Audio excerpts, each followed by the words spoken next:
Bienvenidos a De Mente Abierta, un podcast para amantes del misterio y el crimen verdadero.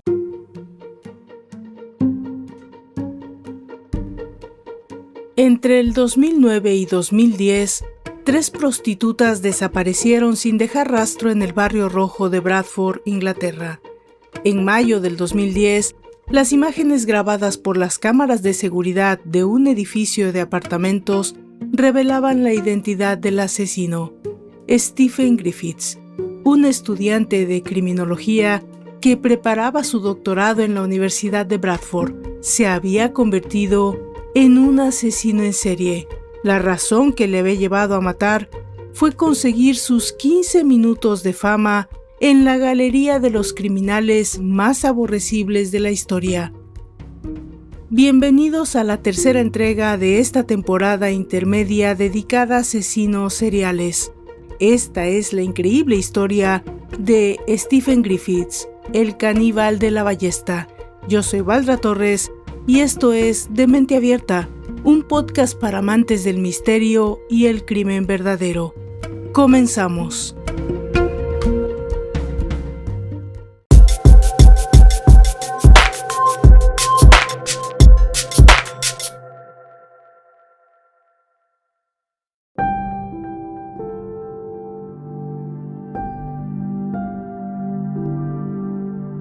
Stephen Sean Griffiths nació el 24 de diciembre de 1969 en Dewsbury, West Yorkshire.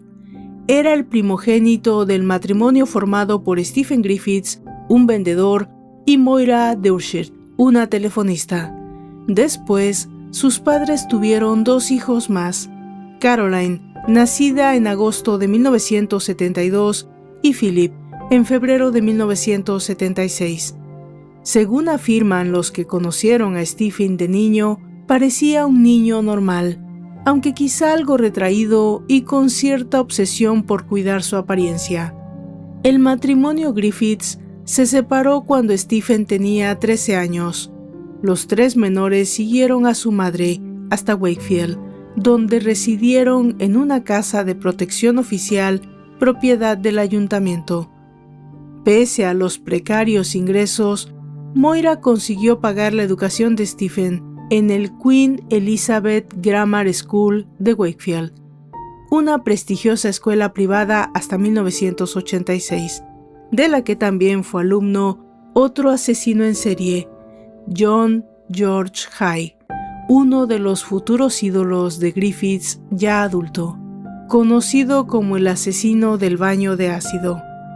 Haigh mató a 6 personas en los años 40 y se deshizo de los cadáveres sumergiéndoles en un barril de ácido sulfúrico.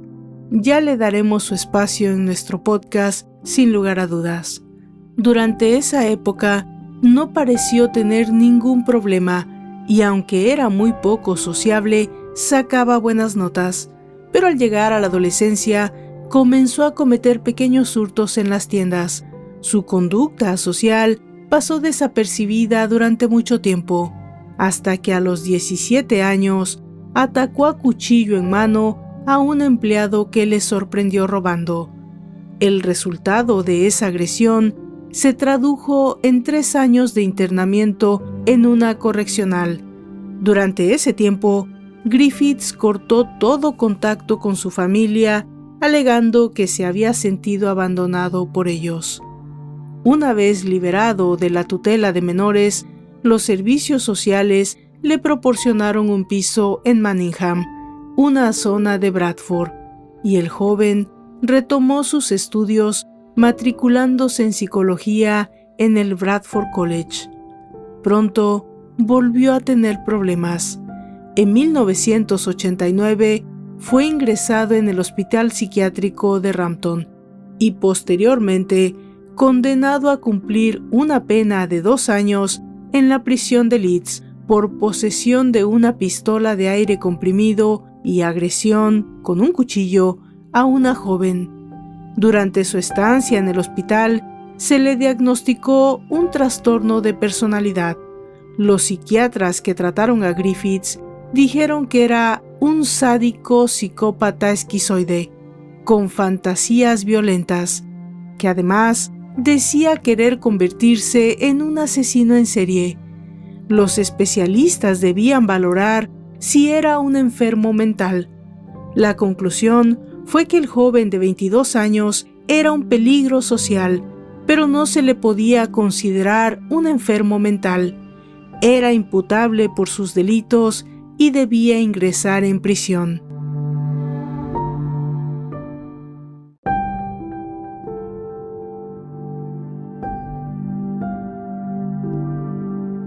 En 1993, Griffith salió de la cárcel y se matriculó en psicología en la Universidad de Leeds. 10 años después consiguió licenciarse. Durante esos años, Griffith se embarcó en varias relaciones sentimentales que fracasaron. Una de sus exparejas, Zeta Pinder, cuenta que tenían problemas en su vida sexual.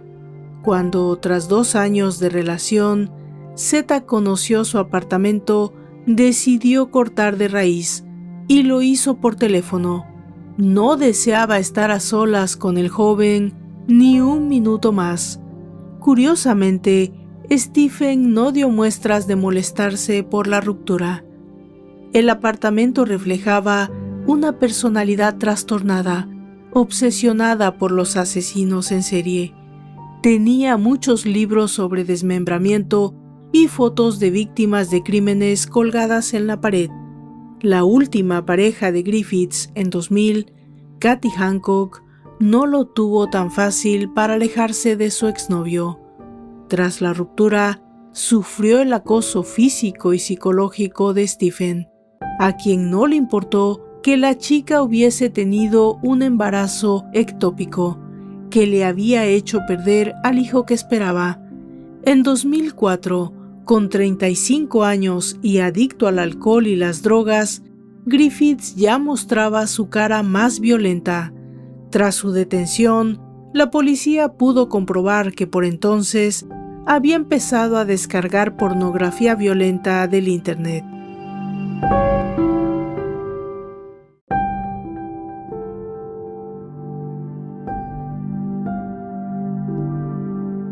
Ese otoño, Griffiths decidió dar un paso más en su conocimiento obsesivo de los asesinos en serie y se matriculó en la Universidad de Bradford para cursar a tiempo parcial un doctorado en criminología. Su tesis de doctorado se titulaba El homicidio en una ciudad industrial, violencia en Bradford de 1847 a 1899. Stephen Griffiths se describía como un hombre solitario que despreciaba el género humano. Aún así, pese a su reconocida misantropía, no cejaba en su empeño de conseguir una pareja sentimental. Buscaba novia a través de Internet, tenía citas rápidas. Convencido de tener una buena apariencia y una gran educación, no podía entender por qué las mujeres le rechazaban. De hecho, existe una teoría según la cual el fracaso amoroso sería el detonante de la violencia contra las mujeres. En su página web, El esqueleto y el jaguar, en la que colgaba las fotos de los cuerpos sin vida de las víctimas de asesinos en serie e imágenes de ballestas y otras armas, reflejaba su glorificación de la violencia y de los asesinos en serie. También le gustaba comunicarse a través de las redes sociales, como Facebook o MySpace. Bajo el seudónimo de Ben Pariah, dejó entrever su personalidad trastornada con entradas como «Soy un misántropo que ha llevado el odio al cielo» o «La condición humana no es solo una condición biológica, también es un estado de ánimo. En tal caso, soy un pseudo humano para lo mejor y un demonio para lo peor». Con la ventaja que da la distancia, parece claro que Griffiths estaba anunciando su decisión de matar.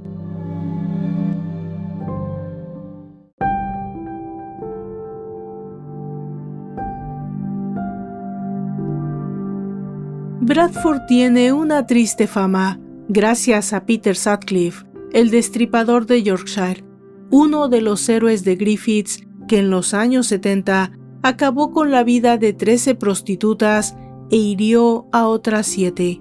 Con bastante probabilidad, su conocimiento sobre Sutcliffe y sus víctimas fue lo que le llevó a alquilar un apartamento en un edificio en pleno barrio rojo de Bradford, el Homefield Court. Su situación en Thornton Road le permitía estar en el meollo del tráfico sexual, que desde finales de los años 90 se había trasladado a las zonas más industriales de la ciudad. La expansión del consumo de heroína había hecho que las mujeres trabajasen a destajo y sin la protección de un chulo. En palabras de una de aquellas prostitutas, la droga era nuestro chulo, y muchas eran las víctimas de ataque violento en forma de violaciones en grupo y de palizas por parte de los clientes. El apartamento de Stephen estaba en una antigua fábrica textil victoriana transformada en bloque de viviendas. El edificio tenía un pasado reciente violento, lo que había llevado a sus dueños a cambiar su nombre de Soho Mills a Homefield Court, en un intento de acabar con la celebridad que había adquirido uno de sus inquilinos, Kenneth Valentine. En 1996, este había asesinado en su domicilio a Caroline Creevy, una prostituta de 25 años. Valentine alquilaba su dormitorio a las trabajadoras sexuales y sus clientes. Además de beneficiarse económicamente, había horadado un agujero en la pared del salón a través del que espiaba a las mujeres para obtener satisfacción sexual. Caroline Creevy lo descubrió y se molestó tanto con Valentine que éste acabó con su vida tras violarla.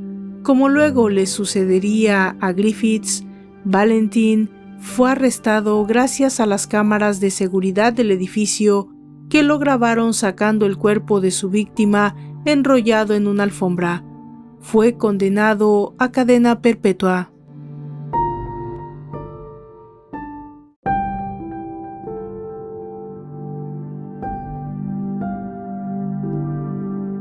En 2007, 2 años antes de que se desatase la espiral de violencia de Stephen Griffiths, la policía había abierto una investigación sobre él tras recibir una alerta.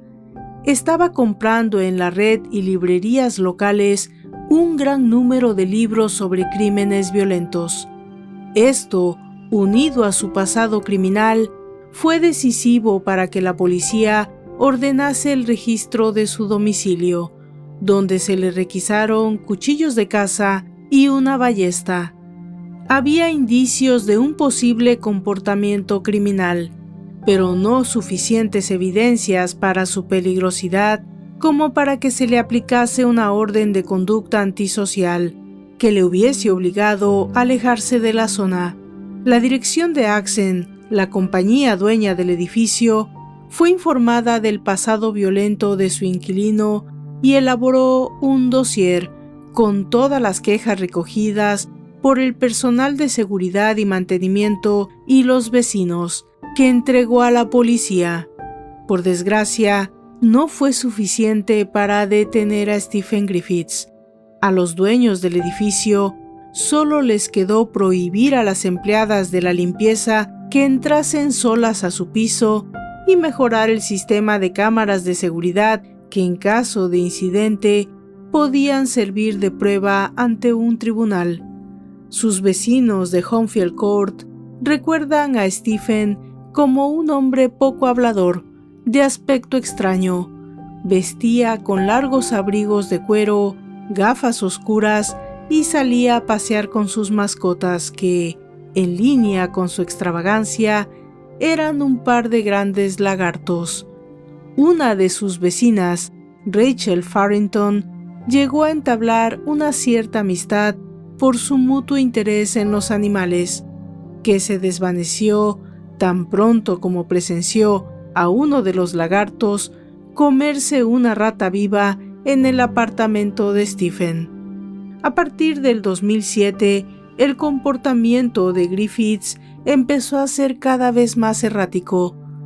Dormía con algodones en los oídos porque estaba convencido de que unos pequeños bichos, a los que culpaba de sus cambios de humor, se estaban introduciendo en su cerebro, y aunque en teoría debía tomar medicamentos que le ayudaban a mantener a raya su inclinación a la violencia, no siempre lo hacía.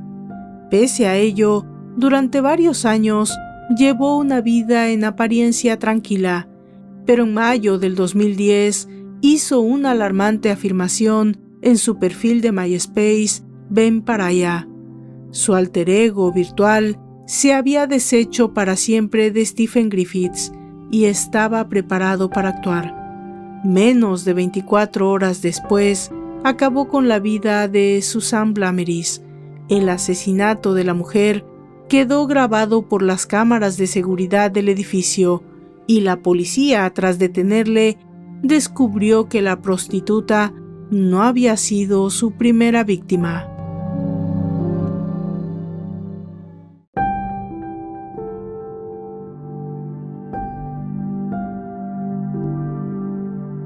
Susan Rushworth era una mujer de 43 años que llevaba pocos años ejerciendo la prostitución para pagar su adicción a las drogas. Su vida había sido bastante normal hasta que entró en la treintena. Criada por una familia humilde y afectuosa en un entorno rural, a los 30 años estaba casada y era madre de 3 hijos. Fue entonces cuando todo cambió. Su matrimonio se rompió y algún tiempo después, Susan inició una relación con un hombre que la introdujo en el mundo de la heroína antes de abandonarla. A los 35, era una madre soltera de 3 hijos con una grave y cara adicción. La forma que encontró para aumentar sus ingresos fue vender sus servicios sexuales en el barrio rojo de Bradford. El 24 de junio del 2009, Susan Rushworth se despidió de su madre cerca de la 1:30 de la tarde, con la intención de acercarse a Bradford por su dosis de metadona. Nadie volvió a verla. A pesar de su estilo de vida y su adicción, Susan siempre estaba en contacto con su madre o con sus hijos. Nunca había desaparecido más de 2 días. Aunque al principio la familia quiso creer que su ausencia podía deberse a un ingreso repentino en un centro de rehabilitación, a medida que fue transcurriendo el tiempo, decidieron denunciar su desaparición. La policía interrogó a todos los conocidos de la mujer, tratando de descubrir si alguno de ellos podía ser sospechoso de su secuestro. Al cabo de un tiempo, la policía reconoció que no tenía evidencias que pudiesen aclarar qué había pasado con ella, ni había utilizado su móvil ni sus tarjetas desde el día de su desaparición, lo que no auguraba nada bueno. La familia recurrió entonces a los medios locales en un intento de que la colaboración ciudadana ofreciese pistas que permitieran localizar a Susan. Tendría que pasar un año para que la familia pudiese descubrir lo que había ocurrido.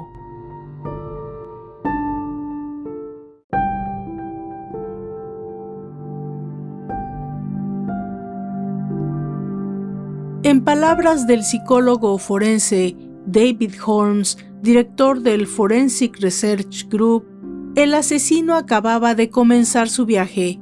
Tras la muerte de Susan, ya debía estar planeando quién sería su siguiente víctima y quizá lo que haría con ella. Stephen Griffiths esperó casi un año para volver a matar. El 26 de abril del 2010, Shelley Armitage, de 31 años, tuvo la mala fortuna de encontrarse con él. Shelley se había enganchado a la heroína con 16 años. Recién entrada en la treintena, ejercía la prostitución para pagarse su adicción. Criada en el seno de una familia trabajadora, sus padres habían tardado en darse cuenta del peligroso camino que había tomado su hija. La primavera del 2010, Shelley vivía en Allerton, uno de los suburbios de Bradford, con su novio, al que mantenía gracias a la prostitución. El día de su desaparición, se encontró por casualidad con sus padres. Poco después, llamó a su hermana menor, Gemma.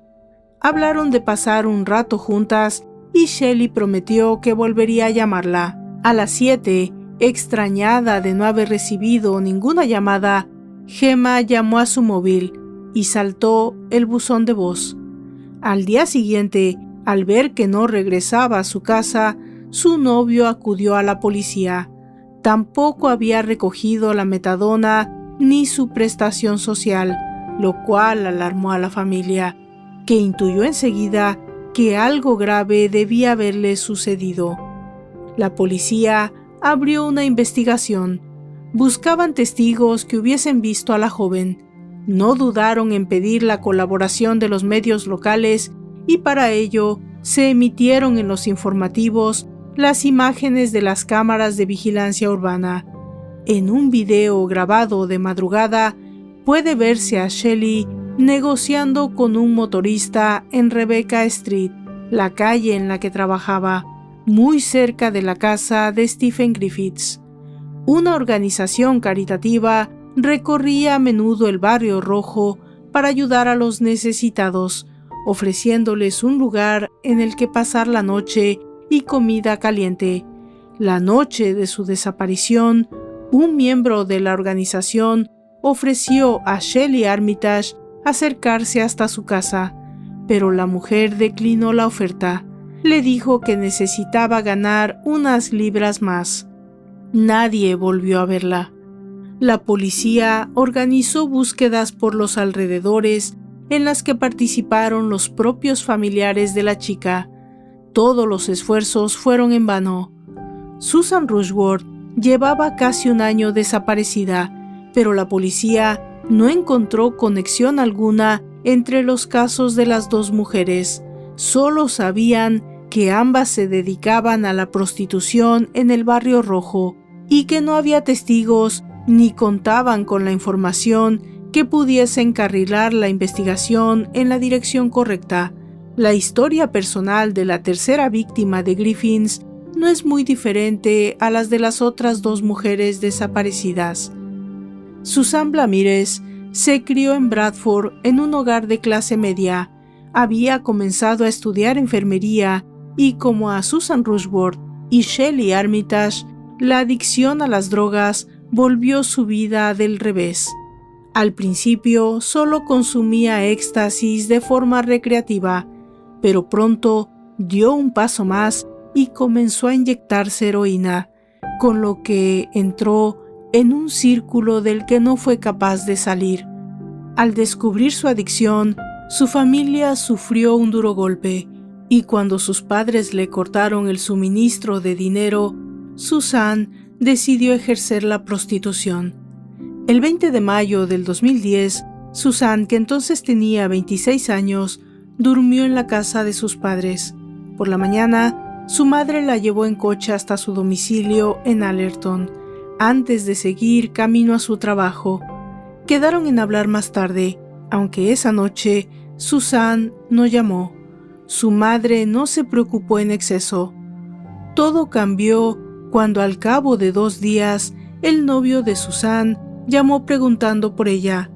No la había vuelto a ver tras una discusión la noche del 21. Su madre supo de forma inmediata que algo terrible había sucedido e instó a la pareja de su hija a que acudiese a la policía. Se inició entonces una tercera investigación. Susan había sido vista por última vez en los alrededores de Sunbrin Roach. Todos los esfuerzos se encaminaron a la búsqueda de testigos que pudiesen dar alguna pista de lo sucedido a Susan. Y esta vez, la policía pronto contó con una evidencia incuestionable.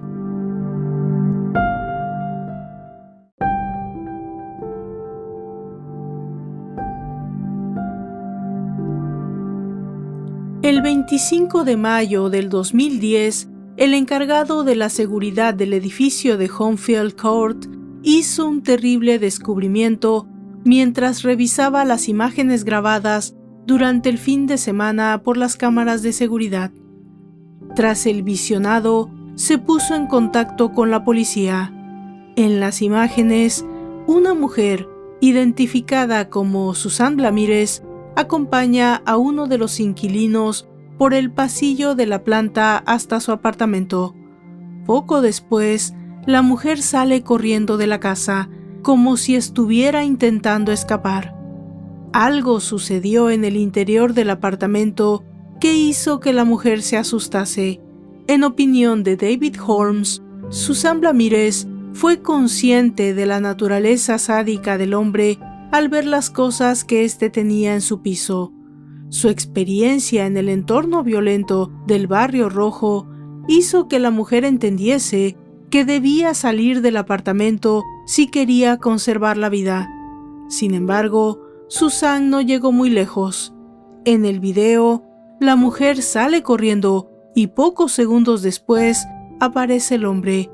Entre sus manos sujeta una gran ballesta. La secuencia de acontecimientos se reconstruyó a partir de lo grabado y de las conclusiones a las que llegó el equipo forense cuando fueron recuperados algunos de los restos de Susan. Stephen Griffiths efectuó un primer disparo con el que hirió a la mujer. Después se acercó a ella, apuntó con tranquilidad a su cabeza y disparó una segunda vez. En la secuencia siguiente, se puede ver a Griffiths arrastrando el cuerpo inerte de la prostituta hacia el interior de su apartamento. Al pasar junto a la cámara, levanta la ballesta en señal de victoria. Poco después, vuelve a salir de su domicilio, se dirige directamente a la cámara de seguridad y hace un gesto obsceno. En las siguientes horas de la grabación, se le puede ver saliendo varias veces del piso con unas bolsas negras y una mochila.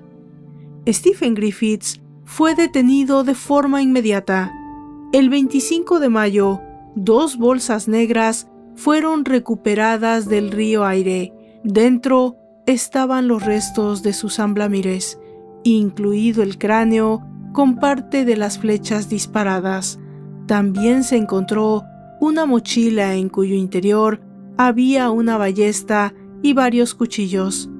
Tras conocerse los detalles de su detención, se especuló sobre el hecho de que Griffiths fuera consciente de que estaba siendo grabado y de que, enfrentado a la disyuntiva de matar y ser detenido o dejar escapar a la mujer, hubiese optado por el asesinato.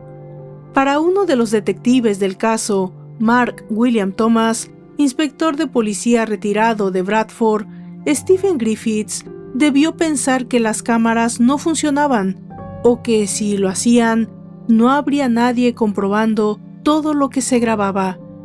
Es común de los asesinos en serie tener un marcado sentimiento de superioridad e invulnerabilidad.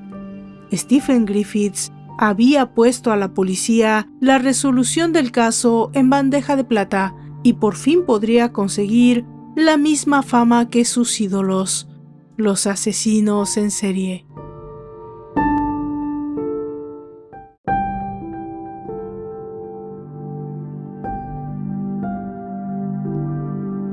En las siguientes 24 horas, Stephen Griffiths fue interrogado por el crimen de Susan Blamires y confesó de forma inmediata. Los investigadores del caso decidieron preguntarle también por la desaparición de Susan Rushworth y Shelley Armitage. Les parecía que Griffiths encajaba en el perfil de un asesino en serie y ambas tenían muchas cosas en común con su víctima. En las imágenes del interrogatorio policial se puede ver a Stephen Griffiths relajado, bebiendo té, mientras mantiene la vista baja y contesta sin preocupación a las preguntas. La policía había revisado las cintas de las cámaras de seguridad del edificio Hornfield Court de los días en que desaparecieron Rushworth y Armitage. El visionado fue revelador. En ambas fechas se podía ver a Griffiths sacando grandes bolsas de basura. Los detectives estaban convencidos de que en su interior se encontraban los restos de las prostitutas desaparecidas. Griffiths admitió los asesinatos, pero se negó a responder de qué forma acabó con ellas y dónde ocultó lo que quedaba de sus cadáveres. En el registro de su apartamento se encontraron cuchillos, una espada japonesa y otra ballesta. El final de Rushworth se transformó en un enigma, pero la policía fue capaz de hacer hablar al asesino sobre Shelley Armitage. Según el propio Stephen, la noche del 26 de abril salió a buscar una víctima. Al regresar a su domicilio, se topó con Shelley y consiguió atraerla hasta su casa. Nunca se sabrá cómo acabó con ella, pero la labor de los forenses pudo determinar que el asesino había comido partes del cadáver de la joven y tirado algunos restos a un río cercano. Unas pocas vértebras, los hombros y algo de tejido conjuntivo de Shelley Armitage aparecieron al dragar el río Aire en Shipley, cerca de Bradford. Además de confesar los crímenes de las tres mujeres, hizo revelaciones sorprendentes a sus interrogadores. Llegó a explicar que se deshizo de parte de los cadáveres utilizando una estufa que tenía en la casa. Cuando el detective le preguntó por qué quemaba los restos, el estudiante de criminología contestó que era la forma de destruir su ADN o deteriorar la calidad de las pruebas. También aprovechó para señalar la falta de atención del vigilante del edificio, que no se percató de la cantidad de humo que producía la combustión de los cadáveres.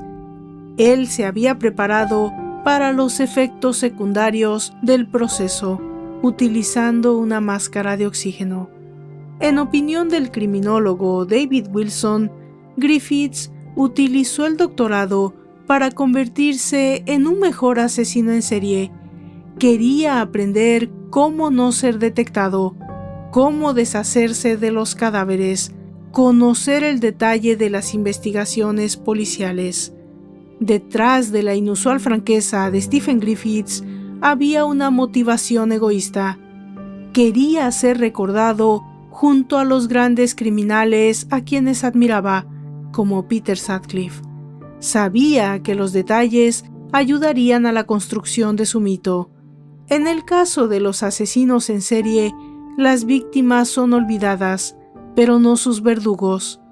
La policía trató de obtener información respecto al paradero de los restos de las tres mujeres. Para los familiares, sería un gran alivio poder enterrar a sus seres queridos. Sin embargo, Stephen Griffiths se negó en rotundo a explicar dónde podrían encontrarse los cadáveres. Una forma más de ejercer su poder sobre las familias de las víctimas y su sufrimiento. Mientras se llevaban a cabo los interrogatorios, el equipo forense analizó de forma minuciosa el apartamento de Griffiths, la probable escena de los crímenes. El aspecto de la vivienda, con la moqueta y las baldosas despedazadas, parecía indicar que el asesino había tratado de desembarazarse de toda evidencia. Aún así, encontraron restos de ADN de las tres mujeres en el baño y la cocina de la vivienda. Se confirmó la hipótesis de que Griffiths había descuartizado a las tres mujeres en la bañera y había cocinado y comido algunos de sus restos. También se hallaron en el ordenador de Stephen imágenes del cuerpo desnudo de Shelley Armitage en la bañera. El hombre había escrito "mi esclava sexual" en su espada con un spray. Preguntado por los motivos que le empujaron al asesinato, Stephen evitó dar una respuesta concreta. Al aumentar la presión por parte de los investigadores, contestó: Soy un misántropo que odia a la raza humana y, a veces, matas a alguien para matarte a ti mismo o una parte de ti mismo. Llegó a confesar que sabía que tenía grandes problemas en su interior.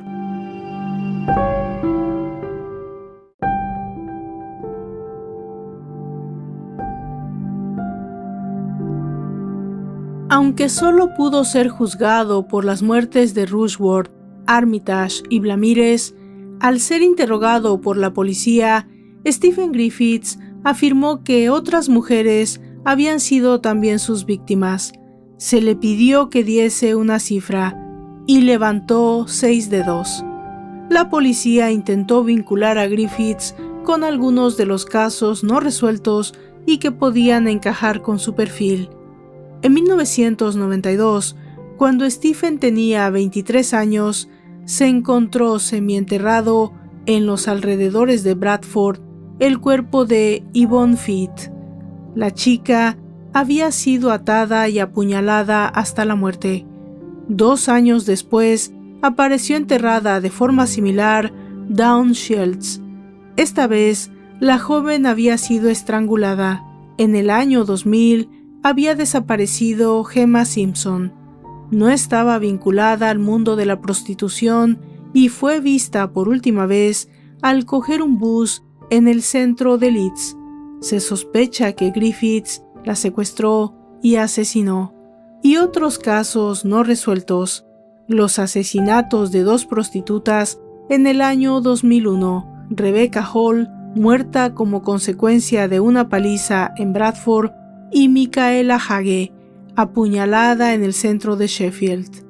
Los investigadores intentaron obtener del propio Griffiths alguna confesión o información al respecto, pero este rechazó cualquier dato. La policía, sin evidencia alguna para relacionar esos crímenes con Griffiths, tuvo que centrarse en construir un caso sólido con las muertes sobre las que sí tenían pruebas forenses y que él mismo había confesado.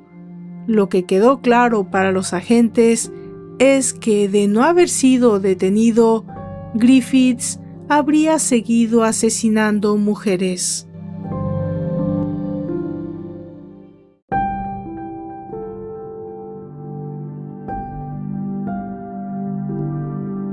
Dado que el objetivo de Stephen Griffiths era pasar a la historia de los criminales seriales, necesitaba un alias memorable y eligió darlo a conocer en su primera aparición en el juzgado, el 28 de mayo del 2010, cuando el juez James Goss le preguntó su nombre. Griffiths contestó: el caníbal de la ballesta. Para el detective Mark William Thomas, este comportamiento del asesino respondía a la necesidad de conseguir la suficiente notoriedad para su caso. Era una manera de dejar su firma. Entonces, el juez Goss, en consideración a las familias de las víctimas, decidió que la siguiente aparición de Stephen Griffiths en la sala, el 17 de junio del 2010, se produjese por videoconferencia desde la cárcel de Wakefield. Ese día, el juez le informó de la fecha prevista para la celebración del juicio. Griffiths se declaró culpable de los 3 crímenes.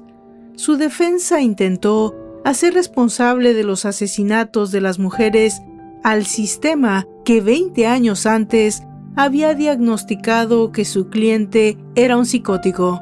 Sin embargo, el juez Openshaw explicó al tribunal que al acusado no se le podía considerar un enfermo mental y que nunca había mostrado ningún remordimiento por sus crímenes.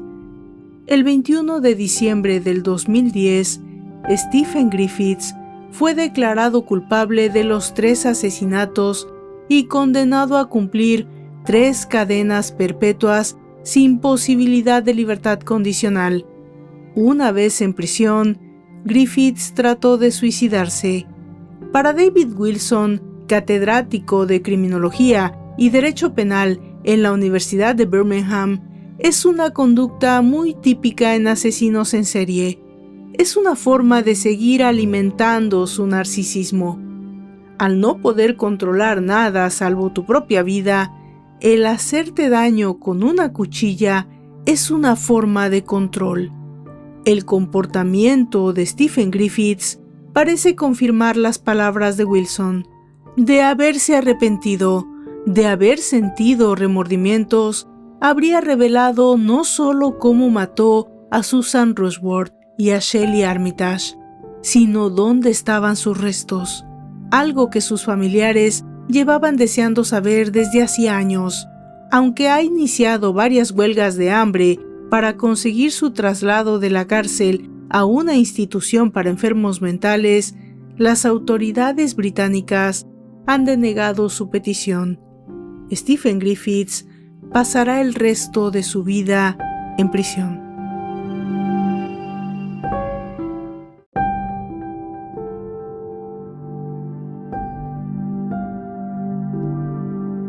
Y bueno, de esta manera hemos llegado al final de esta tercera entrega de la temporada intermedia dedicada a mis asesinos seriales favoritos.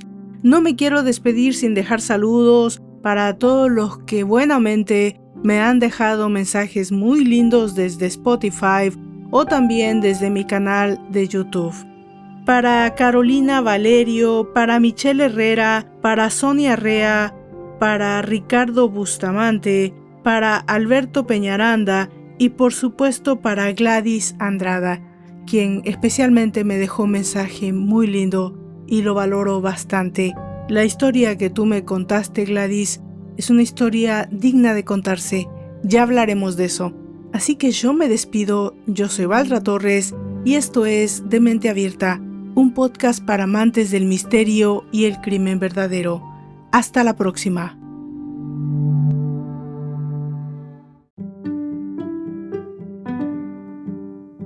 Por favor, visite mis redes sociales, Facebook, Twitter e Instagram, como De Mente Abierta Podcast. Si me escuchan desde YouTube, por favor suscríbanse, dejen sus comentarios y si les gusta el contenido también, compártanlo. Eso le ayuda mucho a esta servidora para continuar con este proyecto. También, si me escuchan desde Spotify, existe ya una forma de dejar mensajes de voz. Yo con seguridad los escucharé y si tienen alguna pregunta o algún comentario sobre el tema o fuera de este, o tal vez alguna recomendación para esta servidora, seguramente se los haré saber en el próximo capítulo. Por favor, pónganse en contacto conmigo. Es una manera de alimentar el proyecto. Gracias a todos y nos encontramos en la próxima entrega. Hasta entonces.